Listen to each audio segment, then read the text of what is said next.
Hello everyone, this is Govind Singh Negi and welcome to my channel Economics with Govind sir. So student, today we are going to discuss our second part, that is circular flow of income. तो आज हम circular flow of income का second वाला parts पढ़ेंगे। हमने अपने पहले video में आपको बता दिया है कि सर्कुलर फ्लो ऑफ इनकम के फेसेस कितने होते हैं। 3 फेज बता रखे हमने उसमें, production phase, income phase and distribution phase के बारे में। आज हम टॉपिक्स को आगे बढ़ाते हैं। तो आज का हमारा जो सब टॉपिक्स होगा that is a 4 sector of an economy. हमारा सब टॉपिक्स है 4 sectors of an economy. 4 sector of an economy according to macro economics. हम बात कर रहे हैं according to macro economics there are 4 sector and they are, first one is a household sector. First one is a household sector, जिसे हम घरेलू sector के नाम से भी जानते हैं। अब हाउस होल्ड सेक्टर के अंदर कौन आएगा? इसके अंदर आएंगे इट इंक्लूड, जैसा जो नॉर्मल पीपल्स होते हैं वो आएंगे। It include consumers of good and services, consumer of goods and services. इसके अंदर कौन आएंगे? कंज्यूमर वगैरह आएंगे। हाउस होल्ड सेक्टर के अंदर आएगा हमारा फैक्टर्स ऑफ प्रोडक्शन। क्या आएगा? Factor of production.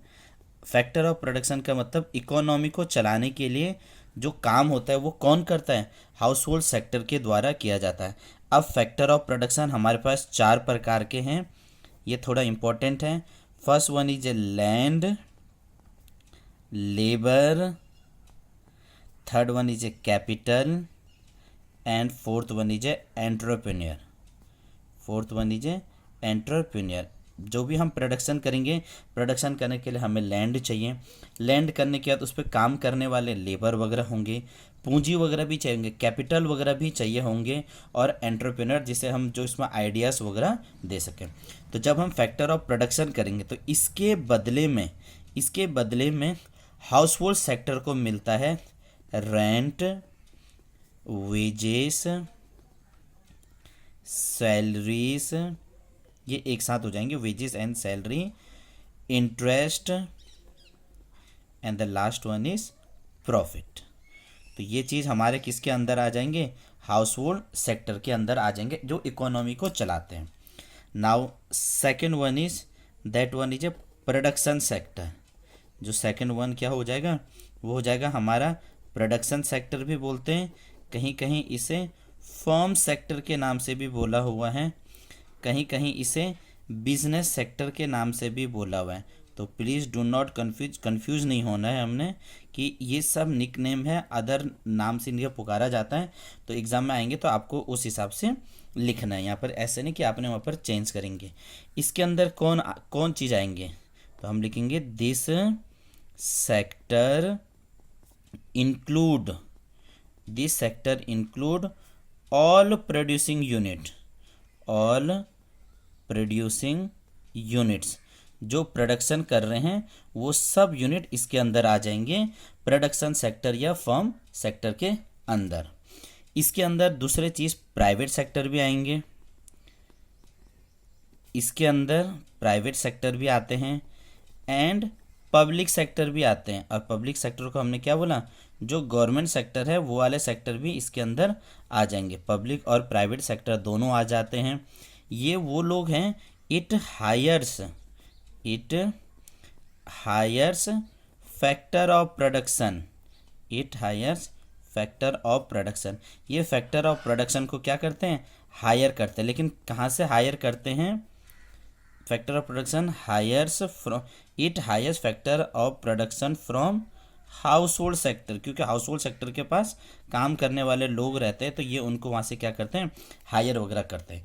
थोड़ा सा याद रखना, जो हाउस होल्ड सेक्टर हैं they consume good and services. वो क्या करते हैं?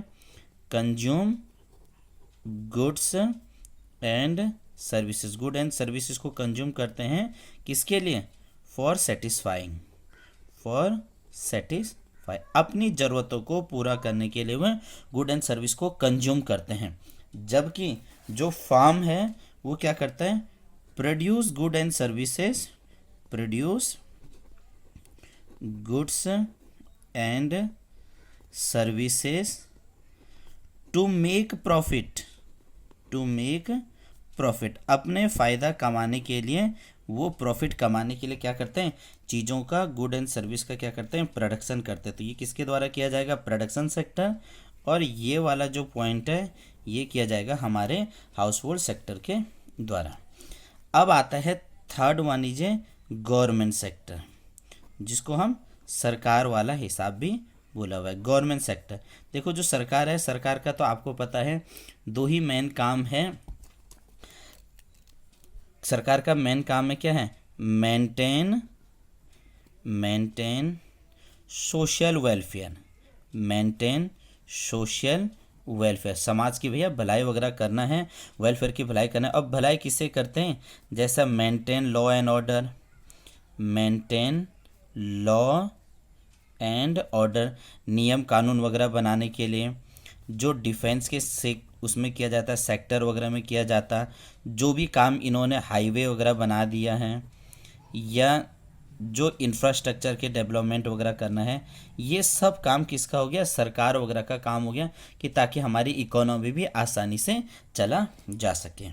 And the fourth one is that is a external sector. जो फोर्थ वन है इसे हम क्या बोलते हैं, एक्सटर्नल सेक्टर बोला हुआ है। इसे हमने फॉरेन सेक्टर के नाम से भी जाना है, फॉरेन सेक्टर के नाम से भी जाना हुआ है। इसको हमने रेस्ट ऑफ द वर्ल्ड के नाम से भी जाना हुआ है। किसके नाम से जाना हुआ है, रेस्ट ऑफ द वर्ल्ड, विदेशी सेक्टर के नाम से भी जाना हुआ है। और एब्रॉड, कोई भी नाम से आएगा तो आपने इस चीज़ को थोड़ा समझ जाना है, एब्रॉड के नाम से भी इसे जाना हुआ है। तो चार नाम से इसे जाना जाता है। अब जो ये फॉरेन सेक्टर हैं, इनका काम क्या होता है, जो हमारी डोमेस्टिक कंट्री हैं, जो हमारी डोमेस्टिक इकोनॉमी है, उस डोमेस्टिक इकोनॉमी का ट्रांजैक्शन करना है। किसके साथ, जो दुनिया के देश है उन देशों के साथ क्या करना है, उसका ट्रांजैक्शन करना है रेस्ट ऑफ द वर्ल्ड के साथ। इनका काम ये भी है कि एक्सपोर्ट और इंपोर्ट्स भी करना है, एक्सपोर्ट और इंपोर्ट भी करेंगे, प्लस ये हमारे देश में क्या करेंगे, फ्लो ऑफ लोन वगैरह भी ये प्रोवाइड करेंगे, एंड इन्वेस्टमेंट वगैरह भी करेंगे। तो ये सब चीज़ें क्या करेंगे, विदेशी सेक्टर से हमारे देश के अंदर आसानी से पहुंच जाता है। तो हमें ये चीज़ का याद रखना है कि चार सेक्टर हैं हमारे इकोनॉमी के अंदर, कंज्यूमर या house hold sector, production sector, government sector और एक्सटर्नल सेक्टर। तो हाउस होल्ड के अंदर ये चीज़ें आएंगी जो फैक्टर ऑफ प्रोडक्शन करते हैं। प्रोडक्शन सेक्टर, बिजनेस सेक्टर के अंदर ये क्या करेंगे, प्रोड्यूसिंग यूनिट्स वगैरह आ जाएंगे, हायर गुड एंड सर्विसेज करेंगे, प्रोडक्शन करेंगे। गवर्नमेंट का काम क्या है, मेंटेन सोशल वेलफेयर है। और external sector, foreign sector, rest of the world वाले जो एब्रॉड वाले सेक्टर है, इनका काम है डोमेस्टिक इकोनॉमी का ट्रांजैक्शन करना है रेस्ट ऑफ द वर्ल्ड के साथ, एक्सपोर्ट एंड इंपोर्ट्स वगैरह भी करना है, और flow of good and investments भी करना है, या लोन वगैरह भी देना है। अब हम अपने जो नेक्स्ट वाले वीडियो में हैं उसमें हम पढ़ेंगे circular flow of income by two sector, दो सेक्टर में कैसे करके हमारे इकोनॉमी आगे सर्कुलेट होता है। वीडियो पसंद आए तो प्लीज़ लाइक करना, कमेंट करना, सब्सक्राइब करना और शेयर करना। आपको डेली यहाँ पर बहुत इन्फॉर्मेटिव वीडियो मिलते रहेगी।